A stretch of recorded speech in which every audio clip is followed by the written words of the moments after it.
नमो बुद्धाय, जय भीम। दोस्तों कल्पना कीजिए आप कई सालों से बीमार हैं। आप एक डॉक्टर से दूसरे डॉक्टर के पास जाते हैं, अनगिनत टेस्ट करवाते हैं, लेकिन हर बार डॉक्टर एक ही बात कहते हैं, आपकी रिपोर्ट बिल्कुल ठीक है। फिर भी आपको लगता है कि कुछ गलत है। शरीर टूट रहा है, मन भारी है। आपको लगता है कोई अदृश्य शक्ति आपको परेशान कर रही है। और जब विज्ञान के पास तुरंत जवाब नहीं होता है तो समाज के पास पहले से एक जवाब तैयार होता है, और वह जवाब है कि तुम पर भूत प्रेत का असर है। लेकिन क्या सच में ऐसा होता है? आज इस वीडियो में हम गहराई से समझेंगे कि कैसे मन का डर धीरे धीरे शारीरिक बीमारी बन जाता है। हम जानेंगे कि तथागत बुद्ध द्वारा बताई गई नकारात्मक ऊर्जा का असली अर्थ क्या है, और उन्होंने इस समस्या से मुक्ति का क्या सरल मार्ग बताया है।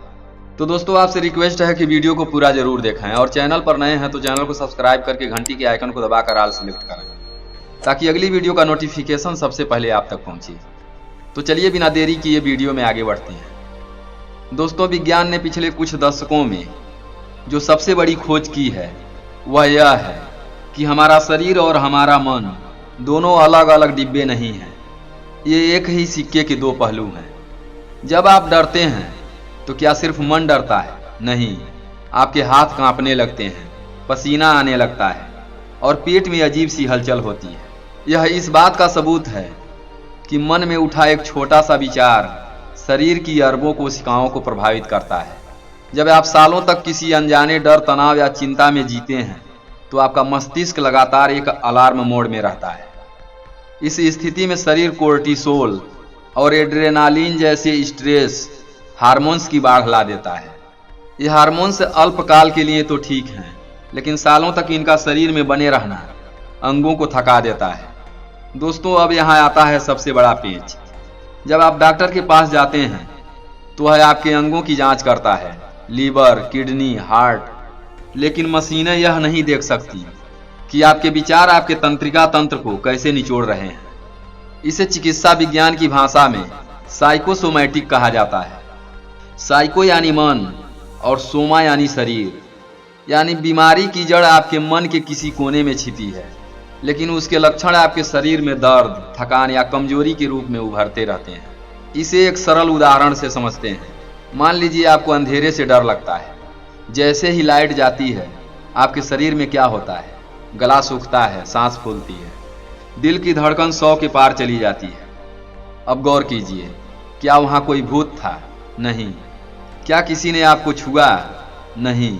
सिर्फ एक विचार ने कि अंधेरे में कुछ हो सकता है आपके पूरे शरीर की केमिस्ट्री बदल दी। अब जरा सोचिए, अगर यही डर आपके भीतर 24 घंटे बैठा रहे, अगर आप सालों से यह मानकर बैठे हैं कि मुझ पर किसी ने कुछ कर दिया है, तो आपका शरीर हर पल उसी इमरजेंसी मोड में रहेगा। धीरे धीरे आपकी मांसपेशियां हमेशा के लिए जकड़ जाएंगी, आपका पाचन तंत्र खराब हो जाएगा, और आप बिना किसी मेडिकल कारण के भी खुद को एक गंभीर बीमार की तरह महसूस करेंगे। दोस्तों अक्सर जिसे लोग ऊपरी हवा या अदृश्य शक्ति का साया कहते हैं, वह असल में उनके अपने ही मन द्वारा पैदा किया गया एक क्रोनिक स्ट्रेस रिस्पांस होता है। आप डॉक्टर बदलते हैं, दवाइयाँ बदलते हैं, लेकिन क्या कभी आपने वह विचार बदलने की कोशिश की जो इस पूरी बीमारी की जड़ है? दोस्तों जब दवाइयाँ काम करना बंद कर देती हैं और विज्ञान की भाषा आम आदमी की समझ से बाहर हो जाती है, तो रास्ता भटकना आसान हो जाता है। हमारे समाज में एक बहुत पुरानी और खतरनाक धारणा बैठी है, जो समझ न आए वह ऊपरी बाधा है।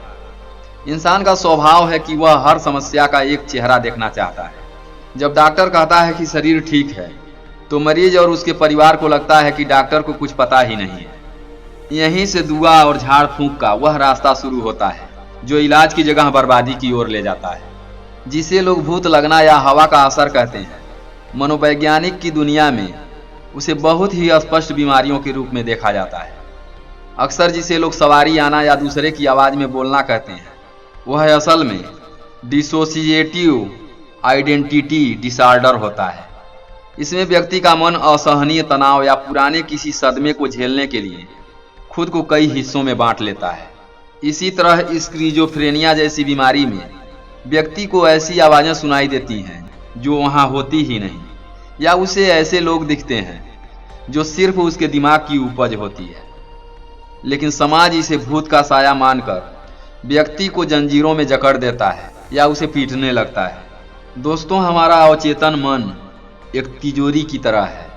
जब कोई व्यक्ति अपनी इच्छाएं, अपना गुस्सा या अपना दुख सालों तक दबा कर रखता है और किसी से कह नहीं पाता, तो वह दबाव एक दिन फटता है। उस समय व्यक्ति का व्यवहार पूरी तरह बदल जाता है। वह चीखता है, अजीब हरकतें करता है। असल में यह उसके बीमार मन की एक पुकार होती है। लेकिन हम उसे तांत्रिकों के पास ले जाकर उसकी बची कुची मानसिक शांति भी छीन लेते हैं। याद रखिए, जहाँ डर होता है वहाँ व्यापार फलता फूलता है। अंधविश्वास का यह पूरा बाजार आपके डर की नींव पर खड़ा है। इसे अदृश्य शक्ति मान लेना सबसे बड़ी भूल है। जब हम बीमारी को भूत का नाम देते हैं तो हम उस व्यक्ति से सही इलाज का हक छीन लेते हैं। यह न केवल उस व्यक्ति के साथ अन्याय है, बल्कि पूरे समाज को पीछे ले जाने वाली सोच है। जिसे झाड़ फूंक से ठीक होने का दावा किया जाता है, वह अक्सर प्लेसिबो इफेक्ट या सिर्फ डराकर मन को दबाने की प्रक्रिया होती है, जो भविष्य में और भी भयानक रूप लेकर लौटती है। दोस्तों, तथागत बुद्ध के ग्रंथों में अक्सर मार शब्द का जिक्र आता है।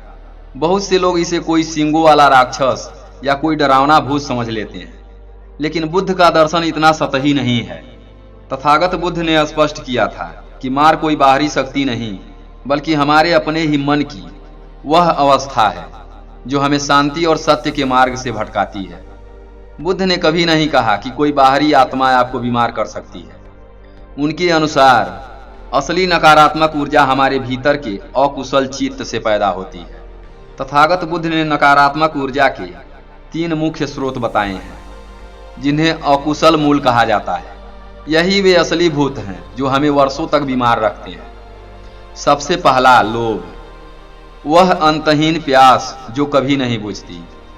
जब हम उन चीजों के पीछे भागते हैं जो हमारे पास नहीं है, तो मन हमेशा बेचैन रहता है। यह मानसिक बेचैनी शरीर की ऊर्जा को सोख लेती है। दूसरा, दोष। किसी के प्रति नफरत, गुस्सा या कड़वाहट। बुद्ध कहते हैं कि गुस्सा करना उस जलते हुए कोयले को पकड़ने जैसा है, जिसे आप दूसरे पर फेंकना चाहते हैं, लेकिन जलते आप खुद हैं। यह नफरत आपके शरीर के भीतर एसिड यानी तेजाब की तरह काम करती है। तीसरा, मोह। सच्चाई को न देख पाना। अंधविश्वास को सच मान लेना ही सबसे बड़ा मोह है। जब हम अपनी बीमारी का कारण बाहर ढूंढते हैं, जबकि वह हमारे भीतर है, तो यही अज्ञान हमें कभी ठीक नहीं होने देता। तथागत बुद्ध कहते हैं कि जब हमारा मन ईर्ष्या, डर और अज्ञान से भर जाता है, तो यह हमारे शरीर के ओज को खत्म करने लगता है। वैज्ञानिक भाषा में समझें, जब आपका मन लगातार नकारात्मक होता है, तो आपकी रोग प्रतिरोधक क्षमता यानी इम्यून सिस्टम कमजोर हो जाता है, जिसे लोग भूत का साया कहते हैं। बुद्ध उसे चित्त की विकृति यानी मन का बीमार होना कहते हैं। तथागत बुद्ध ने सिखाया कि मन ही सभी अवस्थाओं का अगुआ है। अगर मन मैला है तो दुख आपका वैसे ही पीछा करेगा, जैसे बैल के पीछे पीछे गाड़ी का पहिया चलता है। इसलिए किसी तांत्रिक के पास जाने के बजाय अपने भीतर झांक कर देखें। क्या वहाँ कोई पुरानी नफरत दबी है? क्या वहाँ कोई अनजान डर बैठा है?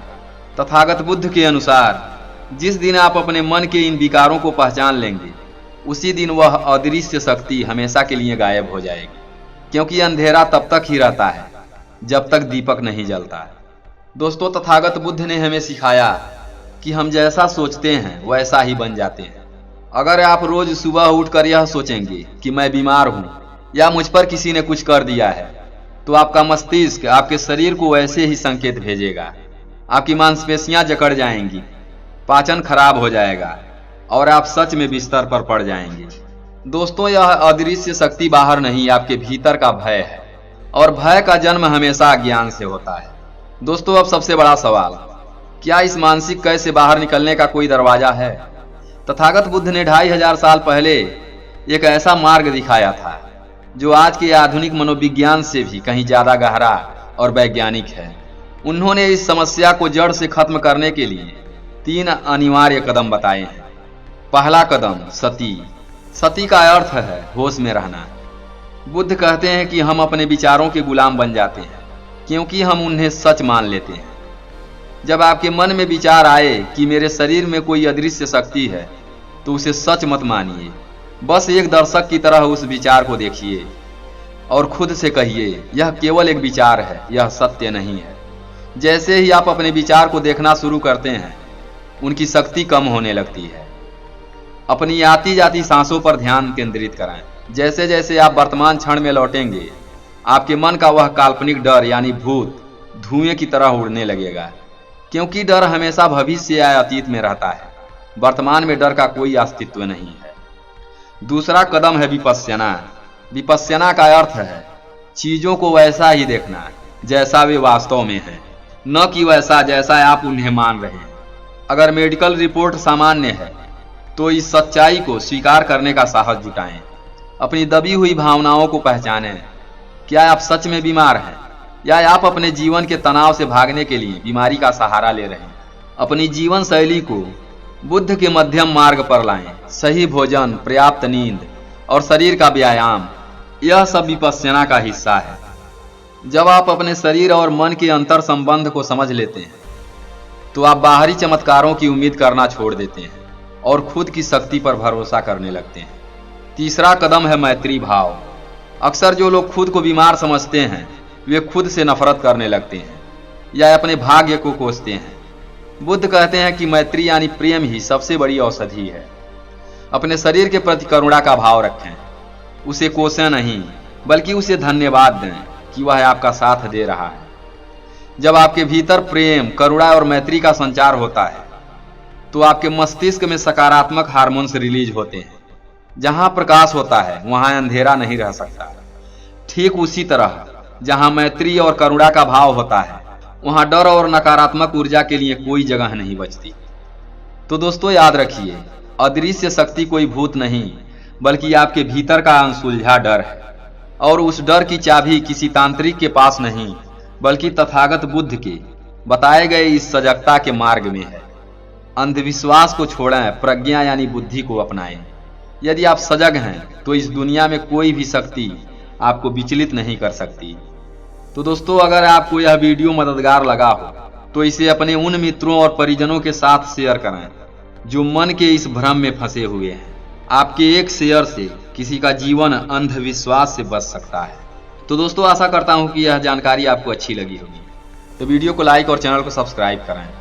फिर मिलते हैं अगली वीडियो में। तब तक के लिए अपना ख्याल रखें, हमेशा खुश रहें। नमो बुद्धाय।